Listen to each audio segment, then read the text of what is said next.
Boston's Museum of Fine Arts recently announced that it will remain closed until July 1st. In his first major interview since that announcement, MFA Director Matthew Teitelbaum recently joined me via Zoom. We talked about the economic toll, what's happening to the art right now, and how he imagines the museum will be a very different place after all of this. Matthew Teitelbaum, the Director of the Museum of Fine Arts, thank you so much for joining us. It's a pleasure and it's great to see you. You have disclosed that the museum will not reopen until July 1st. What was the decision-making? What did you have to evaluate? What do you know that you decided that that would be the most secure date? Well, first of all, I'd love to be wrong, which is to say I'd love to know that we could open up before then. We're not even sure we can open then, but that's certainly our planning assumption. And what we determined was almost certainly there will be a number of openings for us. There will almost certainly be a moment when our staff can come back into the building that will be separate from the date when our public can come back in the building. I think people will be allowed into the galleries before they're congregating again in Remus Auditorium or getting together for a concert. You have been able to make sure that at this juncture, no staff is laid off, that healthcare benefits have been guaranteed for those who are eligible for them.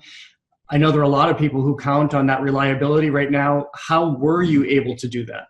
There's no such thing as keeping things the way they are. And we're doing our very best in this period of time, which is up until June 30th, to put our arms around all of our staff. And we've done it by a combination of furloughs, which are temporary layoffs, in which the job is maintained, plus the CARES Act, which gives a subsidy to unemployment benefits. And we have come up with a program which keeps more or less, and we've done pretty well, but more or less every staff member at their current compensation level for the next 90 days. There are so many organizations right now which are struggling financially, which have already had to lay off. I'm sure they could appreciate some guidance about whatever insight you can offer about how you were able to do this financially when others can't. Well, I think, first of all, every institution is different. And for us, we did have some cash reserves. We have been able, therefore, to finance the deficit, not with pleasure. We don't have our arms around that. And I want to be very clear about this. Lessens our ability to do things in the future. It's not as if the cash is self-generating. Do you have a sense yet of what is going to be impacted in the future when these funds are used now? Not in terms of the funding. I think that we are going to contract some of our programming. We're going to rethink some of our programming. I think the biggest question about the future for us is how successful will we be at bringing people back into the museum? How successful will we be in communicating the safety of the space, the trust that people have in the space being comforting for them? Do you have any sense yet of what financial hit the museum is going to take for having been closed for 3.5 months? I think the New York Times piece that talked about the Met suffering $100 million loss, even though they have a $3.6 billion endowment, just ricocheted through the art world to understand what the real impact of this is going to be. Well, I think what was powerful about the Met's statement was that even the Met can't really afford it. In other words, can't really afford a $100 million expenditure if they want to plan the future. We're in the same position with different numbers. So we know already by the end of June, we will have an unprecedented deficit of between $12 and $14 million. We have not had a deficit in 21 years. Okay, so we are a fiscally responsible institution that has always worked within its means and thoughtfully to do the work we have to do. We are now confronting something which was far beyond our control, and it has a lot to do with lost revenues. We can cover that, I'm going to say it again, through cash reserves, which are obviously finite for us, but we are looking to the future and thinking about how to model the future with some degree of increased philanthropy. Tough to imagine but not impossible. I think people are starting to get a better understanding of how museums work, like exhibitions, which are sometimes years in the making, the loans that come from all over the world. How is that going to impact what we see for exhibitions? You had some major ones coming up this year, Basquiat, Cy Twombly. How will they be affected at the MFA? Well, I think you're absolutely right to note that what you see when you walk into an exhibition is a result of often many, many years of work and many contributions by people, not only in Boston, but around the world. Curators working with partners in different countries or different parts of America.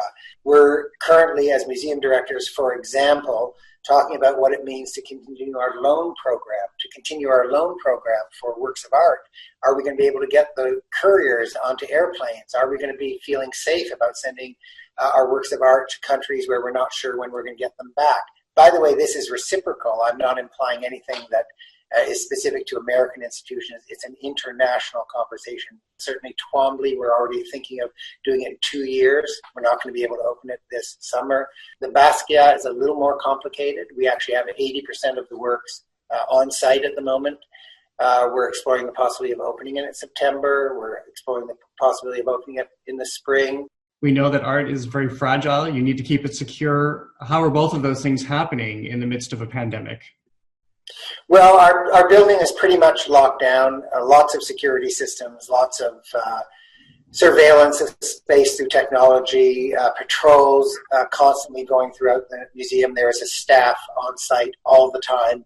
Obviously not a big staff, but a staff big enough to assure ourselves that the collection is being looked at on a regular basis. That's both security and conservation.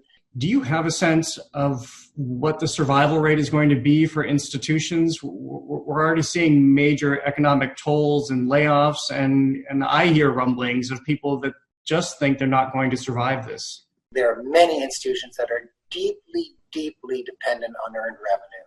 You can imagine performing arts, gathering for concerts.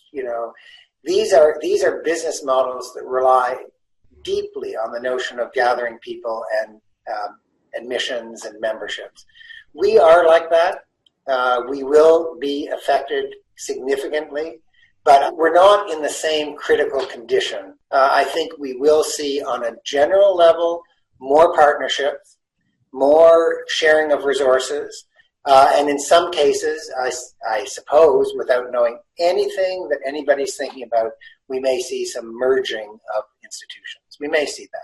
How do you imagine what the museum will be and how you'll operate the museum in the post-pandemic world?